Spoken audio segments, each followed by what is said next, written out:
اور یاد رکھنا، چونکہ پتہ نہیں درس قرآن میں یہ عنوان آئے گا کہ نہیں آئے گا، مجھے نہیں پتا، لیکن میں آپ سے کہتا ہوں اگر اللہ نے نوازا ہے اپنے رشتہ داروں میں کپڑے تقسیم کرو، اور کپڑے ایسے تقسیم کرنا، یہ نہیں ایسے کپڑے مت بانٹنا کہ جو ایک دھل میں جو ہے وہ تار تار ہو جائے. لوگ قریبوں میں بانٹتے ہیں نا تو ایسے بانٹتے ہیں کہ اللہ ہی رحم کرے. ایک مرتبہ مجھے میرے استاد نے ایک واقعہ سنایا.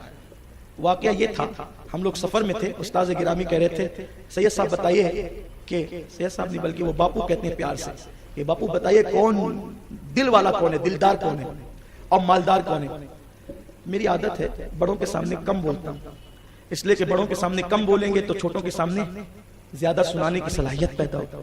جو سنے گا وہی سنائے گا. مجھے معلوم ہوتا ہے پھر بھی میں نہیں بولتا، چپ رہتا ہوں. کوئی حدیث اگر کوئی استاد پیش بھی کرتے ہیں، کہتے وہ حدیث آپ نے پڑھی ہے، تو میں کبھی یہ نہیں کہتا ہاں پڑھی ہے، بلکہ کہتا ہوں آپ سنائیں، کیونکہ مجھے پتا ہے برکت والی زبان سے سنوں گا تو نیا فیضان ملے گا. کچھ لوگوں کی عادت ہوتی ہے نا، کوئی بات کرتے ہیں تو وہ بیچ میں بولتے ہیں کہ ہمیں بھی کچھ آتا ہے. یہ اچھی بات ہے، یہ بات اچھی نہیں ہے، برکت سے محروم ہو جاتے ہیں انسان. اس لیے کہ ممکن ہے آپ نے کتاب سے پڑھا ہو تو آپ کے وہ سمجھ میں نہ آئے جو استاد سنائے، تو نیا نقطہ کوئی آپ کے سامنے پیش کرے.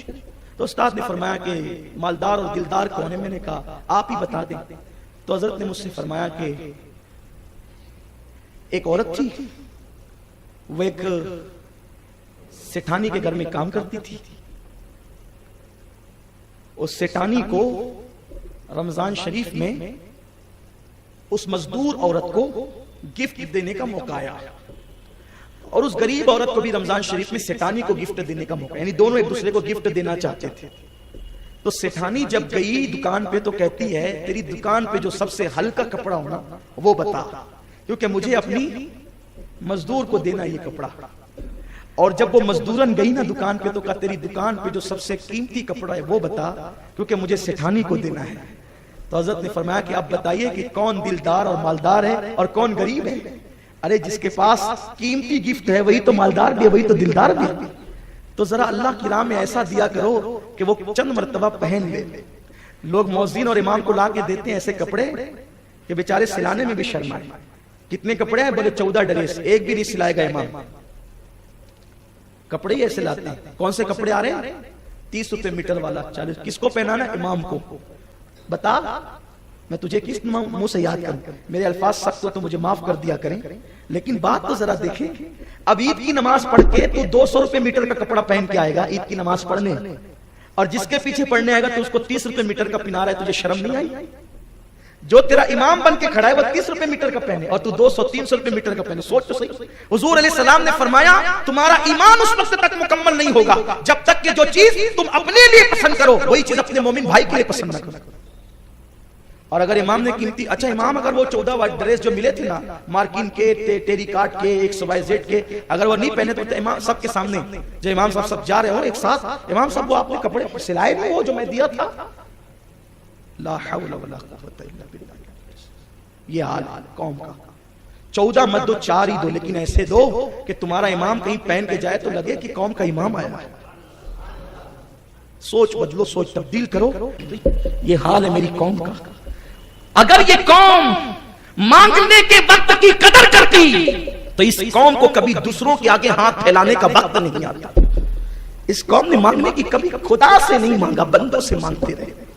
اسی لیے تو در در کے بھکاری اتنا مانگنے پر آئے، اتنا مانگنے پر آئے، اتنے بھیک منگے ہو گئی، اتنی بھیک منگی ہو گئی یہ قوم کہ اب تو یہ قوم ووٹ کے بدلے بھی پیسہ مانگتی ہے. کیا داڑھی والے، کیا حاجی، کیا نمازی، سب ننگے ہوئے اس الیکشن کے اندر، سب ننگے ہوئے. اور ان لوگوں کی عبادت کوئی قبول ہوگی جو حرام کے لقمے پہ افطار کریں گے؟ تہوار آ رہا ہے جی رمضان شریف کا، اس سے بھی لے لو، اس سے بھی لے لو، اس سے بھی لے لو، سب سے لے لو. بچوں کے کپڑے بنا دیں گے، خود کی درست کر لیں گے. لعنت ہے ایسی سوچ پر. سکتے اور جوے اور سود کی کمائی کا پیسہ جب تمہارے درمیان تقسیم ہوگا اور ان کپڑوں کو پہن کر عید کا دگانا پڑو گے تو کیا وہ دگانا منہ پہ نہیں مار دیا جائے گا؟ اس پیسوں سے رمضان شریف کی سحری کرو گے تو وہ روزہ منہ پہ نہیں مار دیا جائے گا؟ اس پیسوں سے افطار کرو گے تو وہ افطار منہ پہ نہیں مار دی جائے گی؟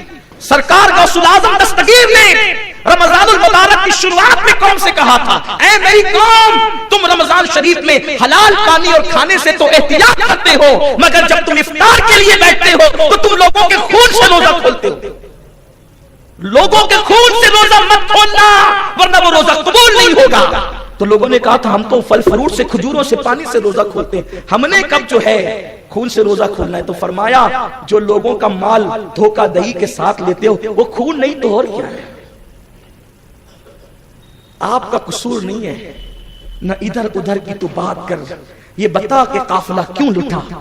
مجھے رہزنوں سے غرض نہیں تیری رہبری کا سوال. جب مولوی ملے خود دینے لینے پر آ جائیں تو قوم کب بچنے والی. دین کیا ہے؟ صرف تسبیح گھمانے کا نام دین ہے؟ مذہب و مسلک صرف تسبیح گھمانے کا نام ہے؟ نہیں. اللہ کے رسول صلی اللہ علیہ وآلہ وسلم نے فرمایا جو لین دین میں درست نہیں وہ کسی معاملے میں درست نہیں. اور اتنا سستی بک گئی میری قوم, 500 روپے میں تو اب مرغی بھی 2 کلو کی نہیں ملتی.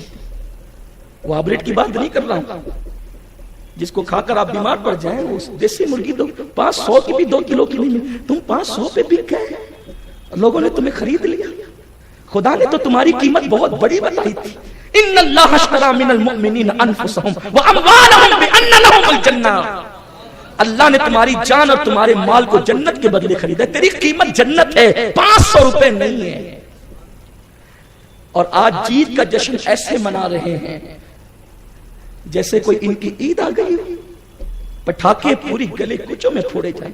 نہ بیماروں کا خیال ہے, نہ پڑھنے لکھنے والوں کا, نہ عبادت کرنے والوں کا, نہ سونے والوں کا خیال. جو مذہب قرآن کی تلاوت کے لیے کہتا ہے کہ سونے والے کے سہانے زور سے قرآن مت پڑھو, اس کی نیند میں کہیں خلل نہ جائے, اس مذہب کے ماننے والے پٹاخے اتنی زور سے پھوڑ رہے کہ نیند میں لوگوں, نیند تو اپنی جگہ بیمار. اور سوچو تو صحیح, وہ قوم اپنی دولت کو انگار لگا رہی جس قوم کی بیٹیاں سگنلوں پہ بھیک مانگ رہی. وہ قوم پٹاخے پھوڑ رہی ہے ہزاروں روپے کے خرید کر. ایسے بھی غریب ہوں گے تمہارے شہر میں کہ رمضان شریف کا چاند دیکھ کر جن کو عید کی فکر ہوگی, اور ماں اپنے بچوں کو یوں بہلا بہلا کر کے پھسلا پھسلا کر کے وقت نکال رہی ہوگی کہ بیٹا تیرے بابا کی, تیرے باپ کی اٹھان آئے گی تب ہم جا کر بازار سے کپڑے خرید کر کے لائیں. اس قوم میں رہتے ہو, امت کا درد نہیں, فکر امت نہیں, اور تم پٹاخے پھوڑ کے اپنی دولت کو آگ لگا رہے ہو. کون کر رہا ہے یہ؟ نام نہاد مسلمان, نام نہاد دیندار. سنو, سن لو, غور سے سن لو. جو ہار گئے ان کا تو آج ہی سے قلعہ کما ہو گیا, اور جو جیت گئے 5 سال کے بعد انہیں پھر زوال آنا ہے. اور سنو, اپنی فکر بناؤ, کوئی ایسے اقتدار پہ ایمان کا سودا نہ کرنا جو 5 سال کے بعد چھین لیا جائے.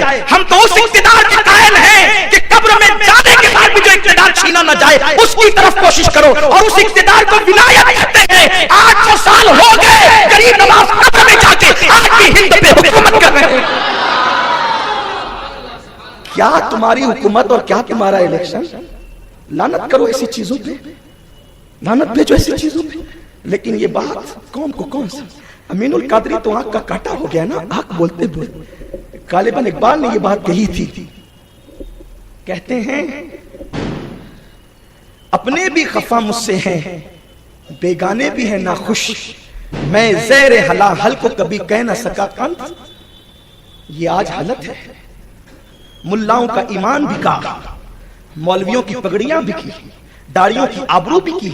یہ آپ کا الیکشن, اور وہ بھی صرف 5 سال کے اقتدار کے لیے. انا للہ و انا. پھر وہ قوم تباہ نہیں ہوگی تو کیا ہوگا؟ مسلمانوں اپنی قوم کی فکر کرو, اپنے آپ کی فکر کرو. اور یاد رکھنا, میں نے دیکھا میرے محلے میں جھگڑا ہو رہا ہے, ادھر محلے میں جھگڑا, ادھر. آپ سے پوچھتا ہوں, یہ لیڈر جو بڑے لیڈر ہیں سب بیوقوف بناتے ہیں. یہ کبھی نہیں لڑتے, یہ تمہیں لڑاتے ہیں. یہ بیٹھ کر پارٹیاں کرتے ہیں, تمہیں لڑا. تم نادان ہو, لڑتے ہو. آپس میں لڑو گے کہاں جاؤ گے؟ آپس میں لڑنے کا وقت. مومن تو ایک جان کی طرح ہے, مومن تو ایک جسم کی طرح ہے. کہیں بھی تکلیف ہو یاد رکھنا, ان کے کہنے پہ نہیں لڑنا, ان کے آواز پہ نہیں لڑنا. ٹھیک ہے, ہماری قوم کے عالم نے کہا تھا سیاست بیت الخلاء کی طرح ہے, اتنا استعمال کرو جتنا ہے, بس اتنا, اس سے زیادہ اور کیا ہے. پورا شہر سر پہ اٹھا رکھا. مسجدوں کی آبرو بیچی، مسلوں کی آبرو بیچی، زبانیں بکی، خطابت بکی، سب بیچ آئے، اور جو بیچارے بچتے ہیں ان کو بدنام کرتے ہیں۔ وہ تو ایسا کہتے ہیں، کبھی بیچارے خواب میں سوچتے بھی نہیں، ان پہ الزام لگاتے۔ ہم تو ایسے لوگوں کا دامن قیامت میں پکڑیں گے جو ان لوگوں کو، پاک دامنوں کو ٹارگٹ کرتے ہیں کہ چلو ہم تو گندگی میں پھنس گئے، ذرا دو چار الزام ان پہ بھی لگا دیں۔ قدرت سب کو دیکھ رہی ہے، ذرا منہ کھولنے سے پہلے سوچا کرو، ہر مرتبہ منہ کھول کر جھوٹ مت بولا کرو، اپنی اوقات میں رہا کرو۔ اللہ کی بارگاہ میں جواب دینا ہے، تو عرض یہ کرنے چلا تھا، بات دور نہ نکلے، پھینک دو اس بے غیرتی کو۔ اسلام نے تمہاری قیمت بہت مضبوط لگائی۔